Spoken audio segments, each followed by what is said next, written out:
BFM Business, Good Morning Business, l'interview. Et à 8h18, on a un beau mariage ce matin. Sur ce plateau, on est ravis parce qu'on vous en parle souvent des SPAC, de la French Tech. Et on a les deux ce matin. On a un SPAC avec Iris Knobloch, la présidente directrice générale d'I2PO. Bonjour. Bonjour. Le SPAC, votre SPAC est celui de la famille Pinault et de Mathieu Pigasse. Et à ma gauche, donc, Deezer et son directeur général adjoint Stéphane Rougeot. Bonjour. Bonjour. On vous connaît bien aussi, Deezer, plateforme de streaming musical française. À peu près 30% de part de marché en France. Ça marche très bien au Brésil aussi.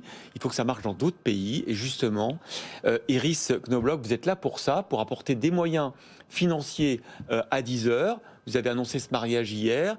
Je rappelle que vous étiez en bourse comme une coquille vide, que vous cherchiez votre marié, l'heureux élu, il est là. Vous allez donc permettre à Deezer d'entrer en bourse et de devenir en plus une licorne, non ? On va arriver au milliard, non, de valorisation ? Absolument, une licorne, une belle licorne française de la tech et du écosystème tech français. Et nous, on est convaincus que c'est un mariage parfait. C'est une marque de challenger qui a tout le potentiel de gagner. Une marque qui a un management team de haut niveau et un business model de partenariat qui va amener le produit au next level. Alors effectivement, Stéphane Rougeot, vous aviez tenté une introduction en bourse il y a quelques années, mais les conditions de marché n'étaient pas favorables. Vous aviez renoncé. Ça vous avait sans doute un peu renié, coupé les ailes en matière de développement financier. Et là, vous avez trouvé de l'argent, au moins 130 millions d'euros minimum, je crois, comme objectif. 135. 135. Est-ce que vous vous dites, ouf, ça y est, on va pouvoir se projeter ? Oui, alors c'est vrai que les conditions de marché étaient très différentes, notamment pas uniquement financières, mais les conditions du marché du streaming. Il s'est depuis beaucoup développé. Il reste encore très sous-pénétré. On a encore énormément d'abonnés à aller chercher. Et on a notre stratégie de développement, notre stratégie de croissance. Faire ça seul, c'est bien. Récupérer de l'argent dans un SPAC, c'est aussi très bien. Mais s'associer et se combiner avec un SPAC qui est un véritable SPAC opérationnel, et avec des personnalités comme Iris ou comme Mathieu ou comme le groupe Artemis, c'est certain que ça va nous aider à réussir notre stratégie de développement et notre stratégie de croissance. Alors, on aime beaucoup Deezer parce que c'est français, que c'est une belle pépite. Mais bon, c'est vrai, quand on regarde les chiffres des dernières années, on est un peu déçu quand même. 10 millions d'abonnés pour Deezer, 180 millions pour Spotify, un marché du streaming qui explose. Vous progressez, mais pas au rythme du marché du streaming. Iris Knobloch, vous avez pourtant choisi de vous associer avec Deezer. Vous y croyez donc à ce modèle ? J'y crois totalement. Je ne crois pas du tout que le winner takes it all. Je crois qu'il y a besoin d'une concurrence forte et Deezer a tout pour être le concurrent qui va challenger Spotify dans l'avenir. Et le modèle, comme on l'a dit, positionne Deezer très très fort de participer dans la croissance d'un marché qui est en plein essor. Alors c'est un marché quand même qui, vous le dites, est en plein essor, mais où c'est pas facile de faire encore des bénéfices. D'ailleurs, Deezer n'en fait pas. C'est quoi votre objectif ? Quand est-ce que vous allez atteindre le point mort, le break-even ? Alors, donc, on s'est fixé comme objectif d'être profitable en 2025. En fait, on a un modèle de développement qui est assez particulier, qui est très différent de celui de Spotify, et qui est basé sur l'entrée sur des grands marchés. On va se concentrer que sur des grands marchés, et de rentrer sur ces grands marchés avec des partenaires. Par exemple, des opérateurs de télécom ? Alors, au départ, c'était surtout des opérateurs de télécom. On l'a fait avec Orange en France à partir de 2012, et puis ensuite, on l'a répliqué en France. On a eu SFR, on a également des entreprises de retail comme Fnac Darty. On l'a fait également au Brésil. En 2016, on s'est associé au Brésil avec TIM, qui est l'opérateur de télécom local. Quelle part de marché vous avez au Brésil aujourd'hui ? Alors, à cette époque-là, en 2016, on avait 5%. Et 5 ans plus tard, 6 ans plus tard, on a maintenant 17% et on est numéro 2. Donc, en fait, ce modèle de développement où on rentre à travers des partenaires, il est extrêmement positif, à la fois pour gagner rapidement des parts de marché, parce qu'en fait, on accède tout de suite aux bases d'abonnés et aux millions d'abonnés de notre partenaire. En faisant ça, on croît rapidement. Surtout, on renforce très vite la notoriété de notre marque, sans avoir à investir des dizaines de millions en marketing. Et une fois qu'on a établi ces positions de marché et qu'on a renforcé notre marque localement, on est capable de se développer en B2C et d'aller en direct en même temps qu'on le fait avec notre partenaire. Et en faisant ça, ça nous permet d'être profitable beaucoup plus rapidement.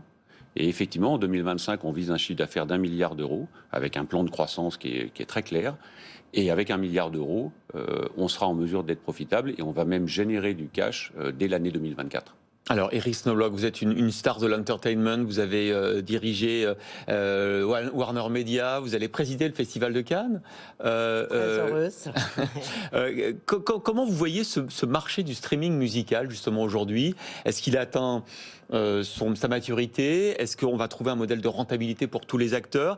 Et comment on différencie un service en dehors des coopérations et des partenariats commerciaux? Comment on se distingue sur ce marché? Alors, le marché aujourd'hui est encore très sous-pénétré, même en France, par exemple, c'est que 20%. Et Deezer se positionne vraiment comme être le home of music. C'est ça vraiment, si vous êtes un aficionado de la musique de haute qualité, vous allez aller chez Deezer. Ça sera la maison pour les artistes locaux qui veulent vraiment se montrer et qui veulent avoir une exposition supérieure.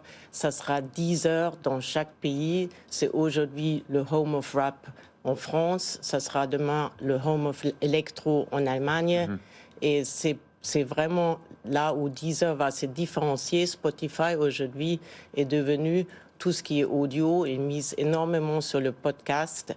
Et aujourd'hui, il n'y a aucune plateforme qui est vraiment là pour avancer les artistes et les artistes locaux. Alors, tout le monde avance un peu ses pions, les fabricants de téléphones, Apple qui développe ses propres services de streaming, de podcasts. Vous êtes plus prudent sur les podcasts que d'autres concurrents. Il y a peut-être à un moment donné aussi, il va y avoir des rapprochements peut-être avec le streaming vidéo, avec les plateformes. Comment vous voyez l'évolution de ce marché ? C'est une question très intéressante, je suis tout à fait d'accord. D'ailleurs, le partenariat que Deezer a noué avec RTL, c'est déjà un rapprochement entre la vidéo et la musique. Moi, je crois dans l'avenir, il y aura de plus en plus une suite de services qui sera proposée aux consommateurs, où le consommateur aura dans une app plusieurs services et n'a pas besoin d'aller d'une app à l'autre. Et Deezer sera le partenariat de choix pour ce partenariat de vidéo et s'associer ensemble pour recréer vraiment ce que les plateformes, les GAFA, créent dans leur propre écosystème. Alors Stéphane Rougeot, quand même, c'est vrai que Deezer, vous avez été avec Deezer l'un des précurseurs. Vous aviez senti que ce marché allait vers l'abonnement, la rémunération des artistes en fonction du nombre d'écoutes par auditeur. C'est vrai que l'industrie musicale aujourd'hui, quand même, vous doit beaucoup parce que elle est largement rémunérée par les plateformes comme Deezer. Est-ce que ça va s'accélérer? Alors on voit parfois ressortir, on l'a vu ressortir les vinyles, on voit parfois ressortir les cassettes audio même maintenant. Est-ce que pour vous, à terme, 100% du marché de la musique sera à travers les plateformes?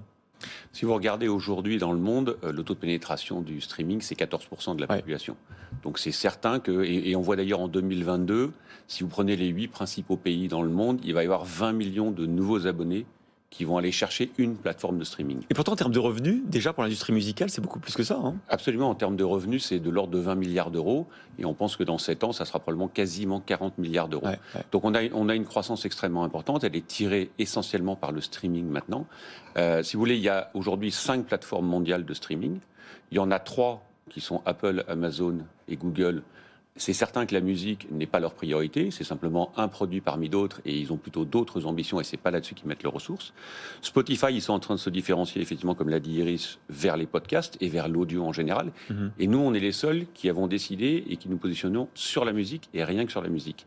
Et ça, c'est extrêmement important à la fois pour les utilisateurs, pour les fans, et puis pour les artistes. Et on voit bien en France, quand Nino décide de lancer son nouvel album au mois de décembre, qui vient voir pour faire un événement? Deezer. Et c'est lui qu'on met en avant. Et la page de Nino sur Deezer, qui a à peu près 5 millions d'abonnés, c'est une page qu'on peut utiliser, c'est de real estate, et qu'on peut utiliser, que Nino peut utiliser avec ses fans pour se connecter. C'est toutes ces expériences de musique que nous, Deezer, on veut offrir et qui nous différencie totalement des autres plateformes. Alors Iris Knobloch, à la tête donc de ce SPAC I2PO de la famille Pinault avec Artemis et de Mathieu Pigasse, est-ce que votre feuille de route, elle est terminée? Est-ce que vous avez rempli votre mission, qui était de trouver le candidat idéal? Ou est-ce que dans le domaine de l'entertainment, vous en avez encore sous le pied, vous avez encore de l'argent et vous avez encore des projets? Non, la vie du SPAC sera terminée. On fusionne avec Deezer, mais ma mission n'est pas du tout terminée parce que maintenant je suis là pour aider le management team que ça devient un grand succès et je suis absolument convaincue qu'on va vraiment conquérir des marchés ensemble et c'est là où je suis très heureuse parce que 1 + 1 = 3 et ça c'était l'objectif. Peut-être avec le cinéma, vous allez présider le festival, ça commence quand ? À partir du 1er juillet. Bon, peut-être qu'il y aura des coopérations, que Deezer demain sera un groupe, une plateforme aussi multimédia et de streaming vidéo, on ne sait pas ?